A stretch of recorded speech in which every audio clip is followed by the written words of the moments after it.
जय धन्वंतरी, जय आयुर्वेद।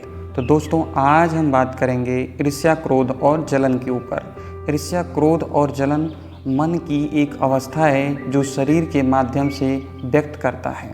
ठीक, तो ईर्ष्या और क्रोध और जलन करने से शरीर में पित्त दोष बढ़ने लगता है।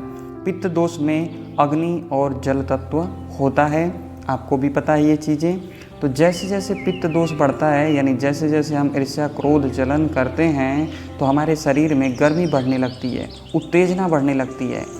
ठीक है, इसके अलावा गर्मी, उत्तेजना बढ़ने का कारण ये भी हो सकता है कि आप भोजन कौन सा ले रहे हैं। पित्त को बढ़ाने वाला भोजन तो नहीं न ले रहे हैं। ठीक, तो जैसे ही आपके शरीर में पित्त दोष बढ़ता है, चाहे वो ईर्ष्या, क्रोध, जलन से बढ़े या फिर आपके भोजन से बढ़े, तो आपके शरीर में ये परिवर्तन देखने को मिलेगा।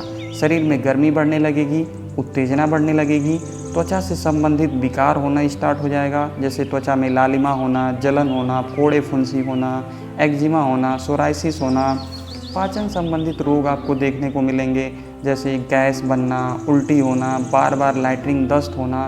क्योंकि दस्त बार बार हो रहा है, मतलब ये आपके शरीर में पित्त बढ़ा हुआ है। इसके अलावा अल्सर तक हो जाते हैं इंसानों को।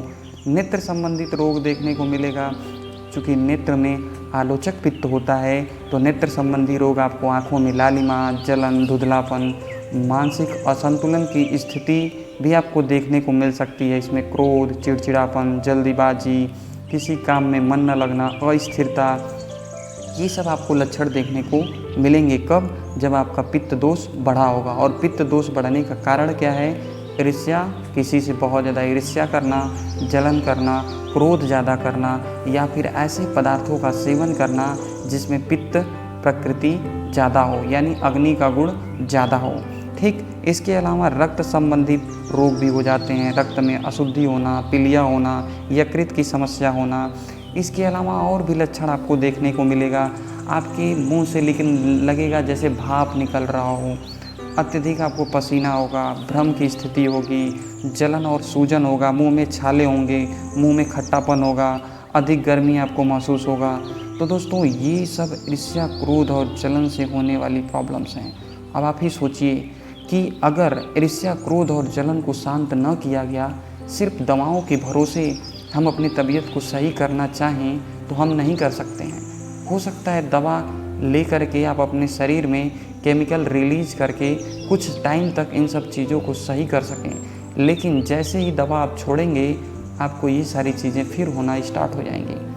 कहने का मतलब क्या है कि आप अपने शरीर, अपने मन के प्रति जागरूक होइए। आप खुद देखिए कि आपको क्या छोड़ना है, क्या करना है, किससे आपके शरीर में क्या बढ़ रहा है, आपके पंच महाभूतों में किस तत्व की वृद्धि हो रही है, किस तत्व की वृद्धि होने से आपके शरीर में क्या परिवर्तन हो रहा है।